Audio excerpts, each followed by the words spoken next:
Well, David Watts is really joining me, an educational campaigner, I think is one way of putting it. And of course, we saw you at Tynwald Day. You had your petition. So I think I really want to start with that because I know you've got more data here. But can you give us more, now we have more time to talk about it, exactly what your concerns are? Because I know it's always with education you come to us about it.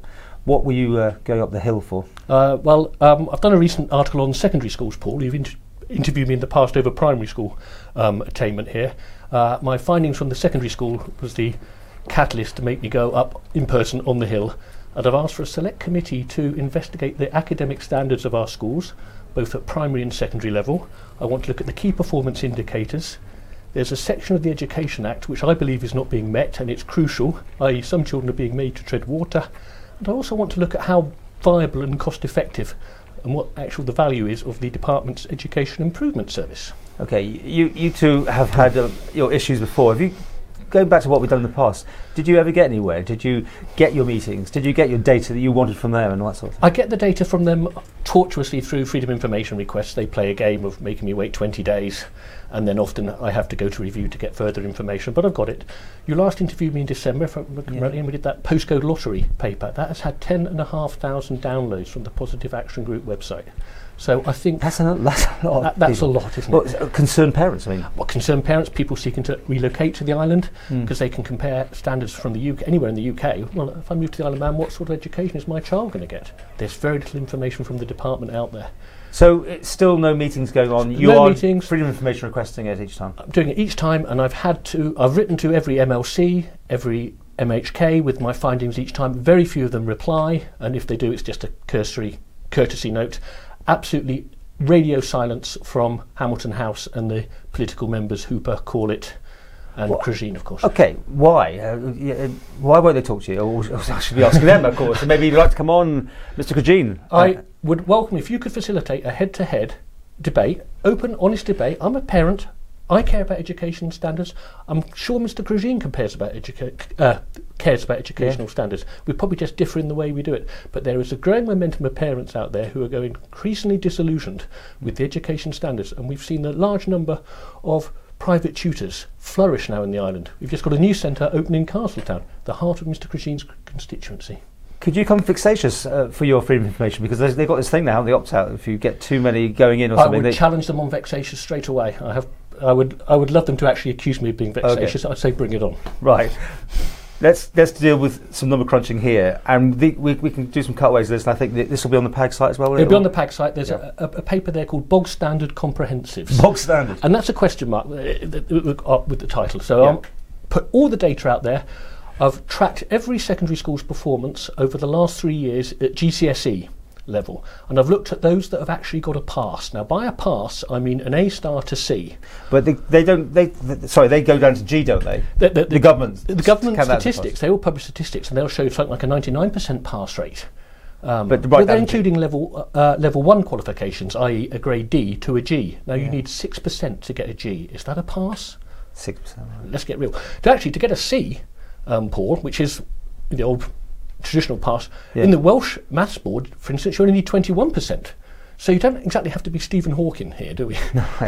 So what are you deducing from the secondary schools, right? So what's the headline things? And I don't want you to go naming too much one particular thing. I think parents can go onto the website and look at individual schools or individual subjects, depending on what subject their child's taking and tracking it. And it is subject by subject, isn't it? Schools have good and bad. Yeah, some schools excel in science. Some schools, they offer different sciences. Some do separate sciences, as you know it, physics, chemistry, biology. Others do a combination, and so on. But the headline data, and this is something else I found out from Freedom Information, the department are off-rolling pupils, getting rid of some of them for examination reporting purposes.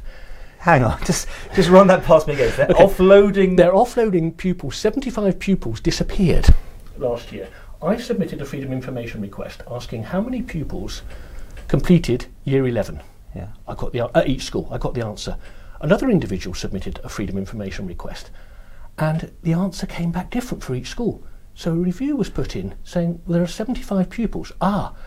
Completing their education for exam reporting purposes are different. So there are 75 pupils who were not counted in the statistics. But they were there at the school. But they were there at the schools. Now that might have been because of we don't know. Probably not. So it's better not to count them isn't Got it, okay. So, and this is where I come to some really damning data in a minute. Right. Some of those pupils will be off-roll for good reasons. They might have been really poorly, during that academic year and have to have extended medical treatment, so they're taken off. I can understand they have higher educational needs, etc. But others, because they don't attend school, well, they still should be counted, because those children, are going to become adults and could probably, if they don't attend school or have got a consistent record of truancy, they're going to have other interventions required for them in later life. You've always said it's hard to compare the UK to here. Is that still the case? Because do those things happen in the UK? Maybe they do off-roll in the UK and they off-roll in Ireland, but Ireland are very explicit. By Ireland, I mean Northern Ireland. Our gold standard, according to Professor Barr, is 5 GCSEs at A* to C, including English and Maths. So the figure for the Isle of Man last year was 58% of pupils for exam reporting purposes. 58. Wales was 55%, so we're better than Wales. Yeah. Wales is one of the worst performing countries in Europe. It's almost very low down. It's significantly worse than the rest of the UK according to the OECD in their PISA rankings. That's the Programme for International Student Assessment. Northern Ireland, just across the water, 72% reached that standard. We can't compare with England because England measure 8 GCSEs, not 5. Right. Who's got a higher standard? This is all down to numbers and statistics and all the usual thing. What else? I mean, you say you got lots of. There's so many things there. Yeah, there is. What's other headline things? You said damning. The damning thing for me is let's accept that if we accept that A* to C is a pass and that D to G is deemed a pass in the all shall have prizes culture that the desks promote, but traditionally it wasn't, because you can't go on to A levels with a D and below. 37% of last year's year 11 failed maths. Okay. So that's over a third are leaving without a qualification in maths. 31% in English. English and maths, the department state quite categorically are critical to a key education. Yeah, the core. If you want to go and do A levels. So you're looking at a third of our kids are not getting a basic qualification in literacy or numeracy. Do you think these numbers we keep hearing then, you say one thing, they say another thing? I mean, is it down to just spinning to some degree? I think they spin. Of course they spin.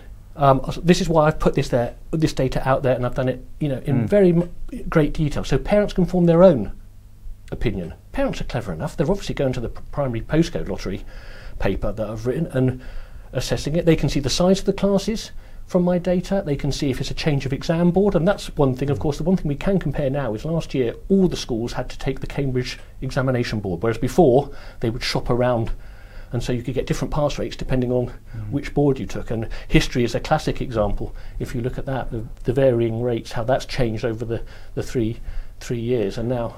Well, there's loads more to look at. I mean, and best go to the PAG website to see all that. I'm sure we'll get the interview, because in the past we have had the retorts, but what you really want is together. I think if you could get us in a studio. Well, we can have as long as you want. I mean, that's the thing online. We can do it. Definitely I'd like to challenge them. I'm a concerned parent. I believe in high education standards. I want children, when they apply, say, for university, and the admissions tutor sees they've come from the Isle of Man.